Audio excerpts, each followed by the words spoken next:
আসসালামু আলাইকুম প্রিয় দর্শক, আপনারা একটা খবর ইতিমধ্যে পেয়ে গেছেন নবম পে স্কেল নিয়ে। জুডিশিয়াল সার্ভিস পে কমিশনের নতুন আবার একটা কমিটি করা হয়েছে নবম নবম পে স্কেল বাস্তবায়নের জন্য। জুডিশিয়াল সার্ভিস পে কমিশন যেটা ছিল বিভিন্ন বাহিনীর যে সশস্ত্র বাহিনীর যে পে কমিশনটা ছিল, এটা আবার পর্যালোচনা উচ্চ পর্যায়ের পর্যালোচনা কমিটি। আর এই কমিটির নবম পে স্কেল বাস্তবায়নের জন্য এই কমিটির সভাপতি করা হয় অর্থমন্ত্রী আমির খসরু মাহমুদ চৌধুরীকে। এবং এখানে আরও একাধিক মন্ত্রী আছেন, যেমন আপনার স্বরাষ্ট্রমন্ত্রী আছেন, জনপ্রশাসন মন্ত্রী আছেন, আইনমন্ত্রী আছেন, সমাজ কল্যাণ মন্ত্রী আছেন এবং একাধিক সদস্য আছেন। এই কমিটি গঠন করে আপনার এখানে পে স্কেলের যে সকল ত্রুটি বিচ্যুতি বা বাস্তবায়নের ক্ষেত্রে আরও যে সকল সহযোগিতা দরকার সেটা এই কমিটি বাস্তবায়ন করবেন।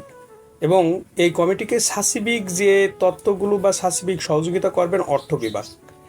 আপনারা জানেন যে নবম পে স্কেল বাস্তবায়নের ক্ষেত্রে সরকার দৃঢ় প্রতিজ্ঞ এবং আমির খসরু মাহমুদ চৌধুরী সংসদে, মহান জাতীয় সংসদে এবং বাইরে সাংবাদিকদের সাথে একাধিকবার নবম পে স্কেল বাস্তবায়নের ব্যাপারে তিনি তার বক্তব্য স্পষ্ট করেছেন যে তারা নবম পে স্কেল অবশ্যই বাস্তবায়ন করবেন।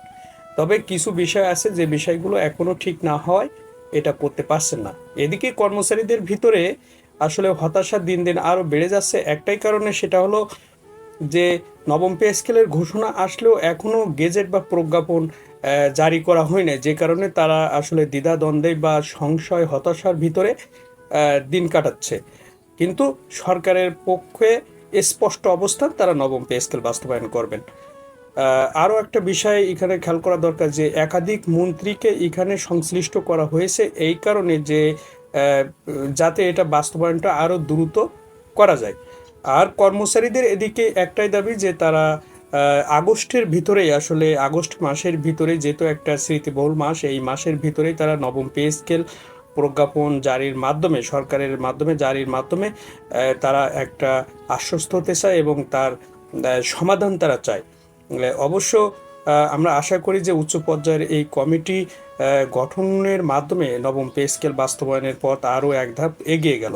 কিন্তু একটা বিষয় হলো এই যে এই কমিটি সে কমিটি, আপনারা জানেন একটা সচিব কমিটি আছেন, তারাও কিন্তু তাদের চূড়ান্ত প্রতিবেদন মন্ত্রিসভায় উপস্থাপনের জন্য চূড়ান্ত পর্যায়ে রয়েছেন।